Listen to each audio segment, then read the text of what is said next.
I posted yesterday about Monsignor John Kennedy's interview on RTE, and many people were asking where is it, and so I'm just going to post the video here. Now it's RTE's material, but I think it's for public discussion. We we pay these this public body to through our taxes, through our RTE TV licenses, and so this was the interview that Monsignor John Kennedy gave yesterday on RTE Prime, RTE Radio 1. I generally don't listen to news, RTE at all. I just happened to be in the car bringing my son to A&E in Castlebar yesterday evening as he fell off his bike, and I just turned on the radio and he happened to be on, so I caught the interview, and I just thought it was very interesting. So look, have a listen to this interview. It's let me see how long it is. It's 18 minutes, and then I'll give my thoughts after this interview. Okay, so have a listen to this. Pope Francis has put an Irish priest in charge of leading investigations into child abuse allegations against the Catholic clergy across the globe. Monsignor John Kennedy is now joint second in command at the Church's powerful Congregation for the Doctrine of the Faith. He joins us now on the line from Rome. And Monsignor Kennedy, you're very welcome to the programme this evening, and thank you for taking the time to speak to us. Just for people who aren't familiar with the Congregation for the Doctrine of the Faith, I believe it's a successor organisation to the Inquisition, isn't it? Maybe you could describe to people its role and what it does today. Sure, Sarah. It was founded on the 21st of July back in 1542 by Pope Paul III, and his idea was basically to try and keep an eye on the quality of what was Catholic throughout the world. He gave it a tribunal status, he gave it a legal standing to watch over and make sure that if it said Catholic on the outside, it was Catholic on the inside.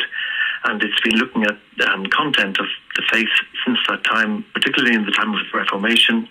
It's developed in many different ways, and in 2001 it got the exclusive responsibility of looking after some of the most serious crimes, including that of the abuse of minors by clerics. And what do you think your main challenge will be in the role?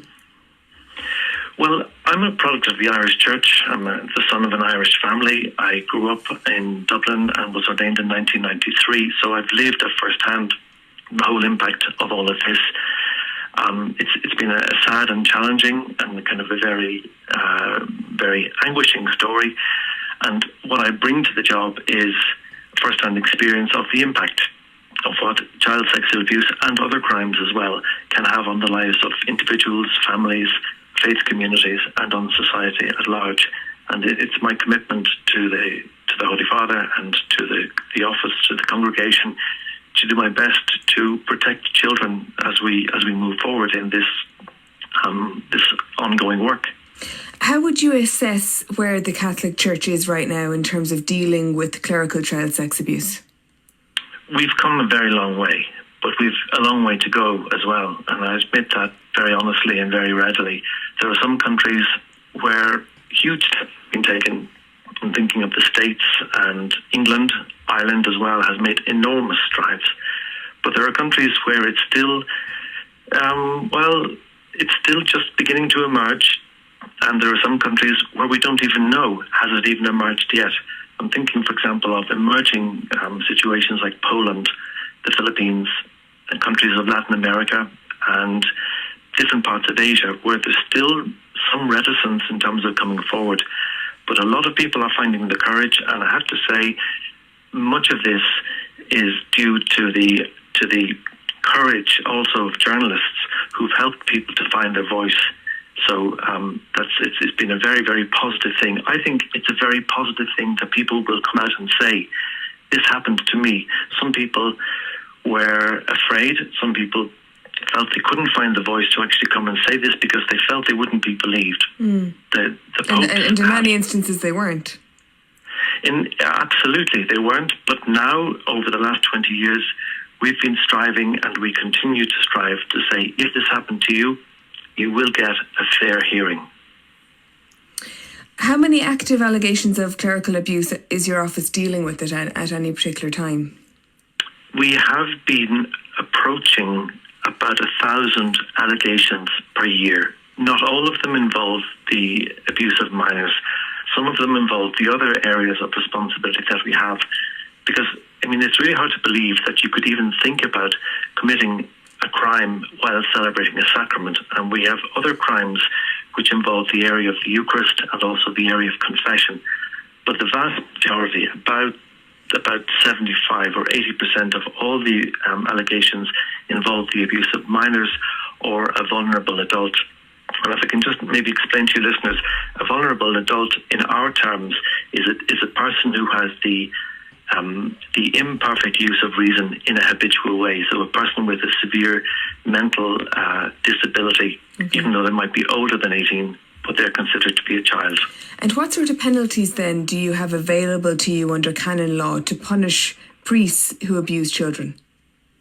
I think it's important to, before we touch on that point, it's important to say that in all of these cases, the Church defers to the civil system in that jurisdiction.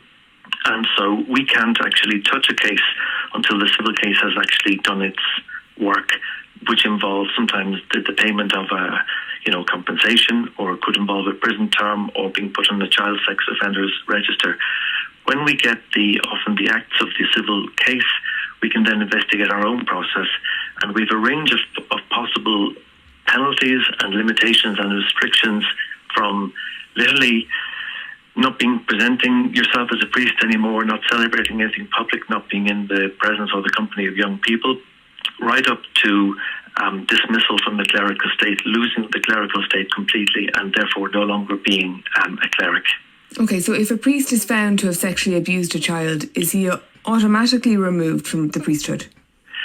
No, a priest on the face of an allegation is placed under precautionary measures. So he's asked to step back from ministry, and he's asked to work with the local Gardaí, and then to work with his local bishop or his religious superior in order to find out the truth of the allegation. And then, if he's found to be innocent of the allegation, he can be placed back into ministry if his bishop or his religious superior considers it a prudent thing to do. But he wouldn't be put back into ministry if he had been found guilty. He wouldn't be put back into ministry, but is he allowed to still be a priest? Well, he may still be allowed to be a priest. It depends on the case and depends on the seriousness of the allegations. Well, abusing a child is what I'm saying. So if he is found to have sexually abused a child, there's no automatic rule or law in canon law that he will be removed from the priesthood. There's no automatic rule, but there's a great tendency to apply the most serious penalty. Which is excommunication, is it? No, excommunication is actually not. An excommunication is what's called a medicinal penalty. In other words, if you commit something which warrants an excommunication, and then if you're repentant, you're brought back into the communion of the church. The most serious canonical church canon law penalty we can impose on a priest is actually dismissal from the clerical state. Okay, and that happens, you're saying, in most cases where a priest is found to have abused a child? It happens in many most cases, yes. Because I think our listeners would really struggle to understand why it wouldn't happen in every single case. If a priest is found by the civil authorities to have abused a child, how he could be allowed by the Vatican to continue to be a priest. I can understand people's frustration, but sometimes there are circumstances when, for example, a priest, he could be very, very elderly. He could be, for example, in a care home run by the diocese. He could have cancer. He could be in his last weeks. And it's often, we work very closely with the local bishop to work out what is the best and what is the most just thing to do in this situation. Okay. And I suppose you're thinking what's just for the priest then, not what's just for the child. Our principal focus is the child. I was looking at the updates to canon law that were announced by Pope Francis last year, and there are a number of laws that deal with how penalties are applied. And one of them, and maybe you might correct me if I'm wrong about this, but one of them says that penalties for priests must be reduced if the perpetrator was drunk or acting in the heat of passion, or was gravely and unjustly provoked. And I was just wondering, does that mean that if a priest abused a child, could he have his penalty under canon law reduced if he claimed he was drunk? Am I reading that correctly? I mean, you could read it in that interpretation, and I've seen many cases come across my desk over the last 5 years when I've headed up the discipline section. And I would say on a kind of a jurisprudential level and on a practical application of the case, we wouldn't really, I don't think I've really ever applied, I can actually tell you with absolute certainty, I've never applied that condition as a sort of an extenuating circumstance, and just to say, well, just because you were drunk, because but under canon law, that is there as an option for a priest to plead, I was drunk. Yes, but why? Can you explain why, or that I was gravely and unjustly provoked? How could anyone under a law plead that they were gravely and unjustly provoked into sexually abusing a child? Well, I think you actually have it spot on there, because what you must understand here is that apart from what you find in the Code of Canon Law, there are also norms which the popes have given under, it's got a Latin name, it's Sacramentorum Sanctitatis Tutelae, which is basically to protect the dignity of the sacraments. And these laws were given to us in the Congregation for the Doctrine of the Faith back in 2001, and they're actually apart from the Code of Canon Law, and they give us extra powers to do all the things that we need to do to confront this scourge in our society and in our church. Okay. And I can't even imagine a situation where a child could provoke a priest. Mm-hmm. In fact, it's the other way around.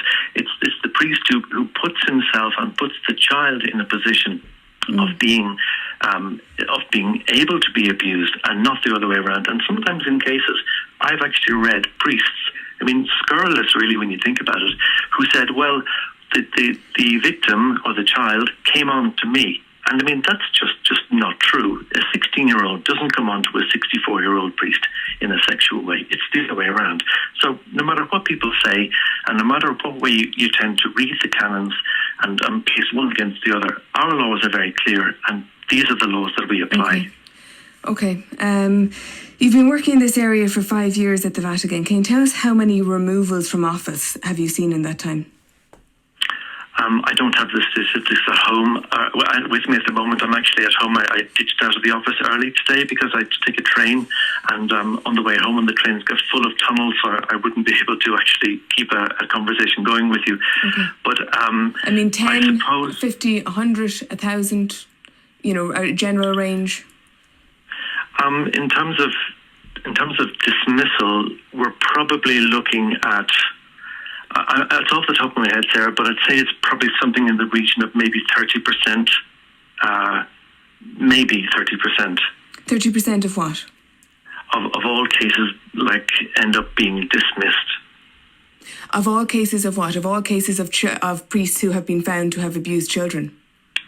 Not only that, because there are other crimes as well, and they actually also warrant dismissal from the clerical state. I know, but you said that of the cases that you're dealing with at the moment, the 1,000 that are on your desk, about 80% of those deal with abuse of minors. So exactly. if we say the vast majority of cases deal with abuse of minors, and you're saying 30% of priests are removed, are you saying 30% of priests who are found to have abused minors are removed from the priesthood? It's possible. I'm not absolutely sure of the statistic, but as I said to you, there are other ways in which... It's a pretty important one, though, isn't it? It's, when people really want to turn to the Catholic Church and see a new vision and a new way of dealing with child sex abuse, and you've talked about the history in this country and so many other countries. Sure. No, I agree with you, but we can't forget that there are other ways of dealing with this as well. Such as what? Well, for example, if you have a very elderly priest, I'll go back to the example I gave you earlier, a very elderly priest who, for example, has lost his mind. He's lost the use of reason. He's got Alzheimer's. Is that the other 70% though, John? I mean, perhaps we can have a second interview of this, and I might be able to bring you. I'm only All right, I understand. You don't have the figures on it. I might just ask you. I understand you're only just starting, as you say, in the job, and we can discuss it in more detail at another time. Can I just ask you about Pope Benedict, because I know that your organisation is very, very closely associated with the now retired Pope Benedict. He led the organisation from 1981 to 2005, and I think you got to know him very well.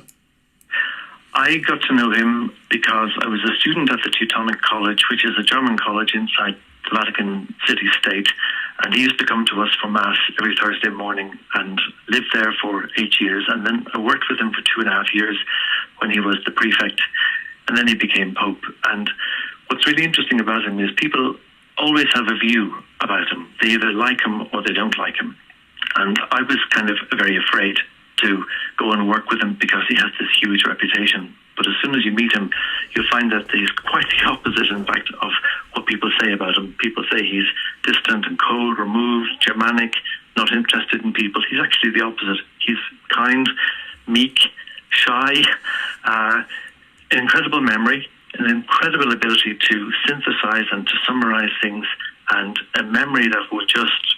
It left me flabbergasted, I have to say. It was He created a family atmosphere, and it was very respectful to everybody.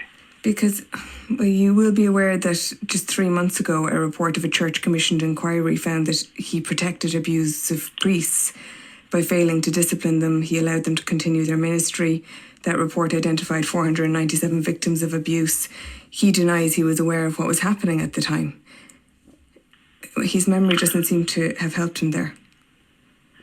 I can't obviously comment on one particular case. It's not a case that I've actually followed. But I often know, though, in actually dealing with these cases on a day-to-day basis, he, as the Cardinal Archbishop of Munich, and this isn't an excuse, but he would have given the responsibility of the canonical investigation to a canon lawyer, somebody like me, and would have been operating probably on the best information available at the time. And I think he was at a meeting, though, John, and he's admitted this. He admitted it last January, that initially actually a German inquiry into this clerical sex abuse. He gave a statement to them saying he wasn't at this particular meeting that I'm going to describe in a second. But then he later said that written statement was an error. There was an editorial error, and he actually was at that meeting. And at that meeting in 1980, they were discussing a suspected paedophile priest. His name was Peter Hullerman. He's a notorious paedophile priest who was being transferred from Munich to Essen, and he was accused of abusing an 11-year-old boy. Pope Benedict was quoted in the minutes of the meeting. He was at it, and at that meeting it was decided that Hullerman would be admitted to the diocese, despite his known history. He was later found guilty of sexually abusing children. He was given a prison sentence, and then he was reassigned again in 1987 to another diocese, where for 20 years he worked regularly with children. Do you think that's the sort of thing that your organisation should be investigating? Absolutely, and this is exactly the sort of case that we want to put an end to. And do you think Pope Benedict would help you in that? Pope Benedict is not in the position to help us anymore, but Pope Francis is, and I mean, in terms of discussing with you his role. His role, that the German investigators say it is extremely likely that he knew about all of this. That, Sarah, wouldn't be a question for me going into work tomorrow, my 5th day, but it certainly, we would be certainly learning from experience if it turned out that mistakes had been made. And I mean, you and I know that these problems predate us, but we're the ones who are called upon to clean up the situation and to make the place and make the church better and safer for children. That's the only commitment that I can do. I can't undo the past, but I can work for a better future. Monsignor John Kennedy, I really appreciate you taking the time to speak to us this evening. Thank you. So there you have the interview with RTE and Monsignor John Kennedy. What are my thoughts on it? Well, I just thought, asking for a second interview and praising Pope Benedict to the hilt after, he did admit he was in that interview or that meeting about that priest that RT had captured. I mean, RT are always going to go back to the weak points in your arguments, in your interview. That's simply the way that they're going to work. They are not pro-church, they are not pro-Catholic. So if you're going to go for an interview with them, expect to be lambasted. He is right. He's coming after previous generations had had done this mess. He's come to clean it up. The public doesn't understand excommunications and dismissal from the clerical state and Latin terms and all this. I thought, he could be a bit more real in his interview and just given it in layman's terms. If a priest has dementia and he's in his 90s and he doesn't know where he is, obviously there's not going to be much you're going to be able to do. Just say that. I think RT, because the public world thinks that the priestly state is like an award you get from the Queen, your MBA or whatever, your MBE or some other award, and if you fall out of grace, then these things can be taken away from you. It's not. The priestly state is different to the Catholic Church. He should have been very clear. Once you're ordained a priest, you're a priest forever. That's what the Catholic Church has always taught. If you're ordained a priest, you're a priest forever. If you've committed a crime and you're convicted of a crime, you're removed from the clerical state. You can't practice as a priest. That's what should have been explained so people can just understand this. It's like your baptism. Once you're baptized forever. The sacraments, you can't remove them.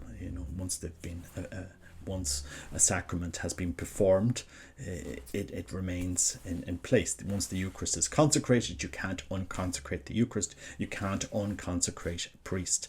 You can remove him from the clerical state. Anyway, I mean, the interview is what it is. I think he could have been really better prepared. I mean, a lot of what RT were saying was, what they dug up. I think if you were listening midway through the interview, you could see that the editors and the production team, she was being fed information right through the team, because as he was getting into stuff, they were able to bring up other stuff, simply as. The church could do a lot better. I mean, I was a Legionary of Christ. The victims of Father Martial went to Pope Benedict when he was cardinal in the 90s. The victims of Father Martial went to the Vatican, went to Pope Benedict. You have that famous video of Pope Benedict slapping down. Not now. You can look it up on the internet. I'll just put that video here so that you can see it. Here's the video of this meek and humble Cardinal Ratzinger. This is how he treated the victims of Father Martial. Have a look at this. Ask you a question about Father Martial. No, Can you talk about? I'm not so informed. Could not speak in this moment. It is even, I think, inconvenient in this moment to come to me with this question. There's a question whether you cover. In another moment. No, there's a question whether you. Come to me when the moment is given. Not yet. Well, we try to ask you questions. This is so forza, signori. So that's Pope Benedict. Now, I admire Pope Benedict. I think anybody who becomes Pope in that position is always going to be challenged by everything that gets shoved at you. It's an incredibly difficult office. It really is. But you have to acknowledge the failures. You have to acknowledge the failures and say, hold your hands up. Look, this happened. You have to do it. Because otherwise there will never be closure. And you have to come down hard when something something like this happens. You have to be clear, open and transparent, saying this person did this, we're investigating, has been removed, and he has no contact with the victims, we're not allowing it to happen again. It just simply has to happen. It's simply, there's no other way forward in the church. Complete transparency. You need radical authenticity going forward. But that interview, look, I really do think he was very naive in going into that interview, especially the section where he was praising Pope Benedict. Good man, good Pope. Admire him, but let's be clear. These men, they knew. Pope Benedict knew, even when he was Archbishop even when he was Cardinal and Pope, he knew. Now, he did try. He did, in fairness to Pope Benedict, as soon as he did become Pope, he moved him, Father Marcial. But he knew. And there's no other way to say it. It's a very, very difficult reality to face, how abuse is managed in the Catholic Church. It's heartbreaking. It's heartbreaking sometimes. And many people will get very annoyed that, for example, I spoke to Pat Buckley in the North. But, a lot of victims do go to him. They ring him up and say, I'm not getting anywhere. I feel aggrieved of what happened to me. People that are aggrieved at how they've been treated in the church, aggrieved at how they've been used by priests in the church. They don't see any traction with the church. And they go to Pat Buckley in Ireland. That's simply what's happening. They ring him up. And whether you like it or not, that's simply what's happening. The church needs to confront the problems, deal with the problems, be transparent with the problems, and help people to move on. Both the priest and the victims. Now, I do know in Ireland that there's not a single bishop when it comes to child sex abuse that would dare cover up today. Because the bishops know themselves, if they dared cover it up, they would face court themselves and possibly jail. So they're covering themselves. But there's areas of vulnerable adults being, manipulated and so forth, that do need to be dealt with in the Irish Church. And both by priests and by bishops, you have to have some type of closure, and we need to be transparent. John Kennedy, he could have been a bit more. When he's talking about 1,000 allegations per year, he should have put that in context. How many priests are in the Catholic Church worldwide? When you're talking about 0.03% of priests face allegations every year, well, that's similar to the normal population of the world. And the church, the institutional church, has human beings in it, and humans will always fail us. It's very difficult, And but the church has to hold itself to a higher standard. It has to. It's not the GAA, and it's not a teaching organization. It is an organization which is calling us to a higher standard, and it has to be transparent to a higher standard. And that's my view, anyway. I mean, I don't know. I could be totally wrong. But look, it's a difficult call. I just think Monsignor John Kennedy could have gone on that interview with a little bit prepared. They asked for statistics, they asked for numbers, they asked for data, which is a legitimate question for any reporter to be asked for. And maybe in the future, if he's agreeing to give an interview, just ask, okay, well, could you let me know, what do I need to prepare for the interview? Would you like me to prepare anything for this interview? I'm sure the researchers in RTE he could have asked that question instead of walking in unprepared to something like this. Because there are failures that need to be acknowledged and addressed. This is simply true. Hindsight is great. I am absolutely sure Pope Benedict in the last, when he was Pope, would have looked back and said, well, I would have done things a lot differently 30, 40, 50 years ago. But he did have to clarify. He was in that meeting. He did know about the abuse, and they moved that priest around. He could just come out and say that. But, it is what it is. So anyway, that's just my thoughts on this interview. Let me know what you think in the comments. Just sharing this to drive to drive discussion. If we don't learn from our mistakes, if we don't acknowledge our mistakes, we will never change. You have to. You have to acknowledge, learn from your mistakes and move forward. And the church has to do this. Bishops have to do this.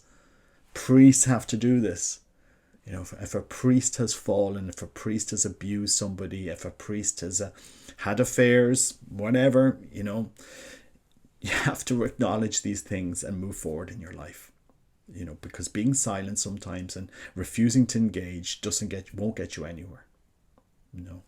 And society rightly asks for transparency from an organization that preaches the moral high ground, which the church does.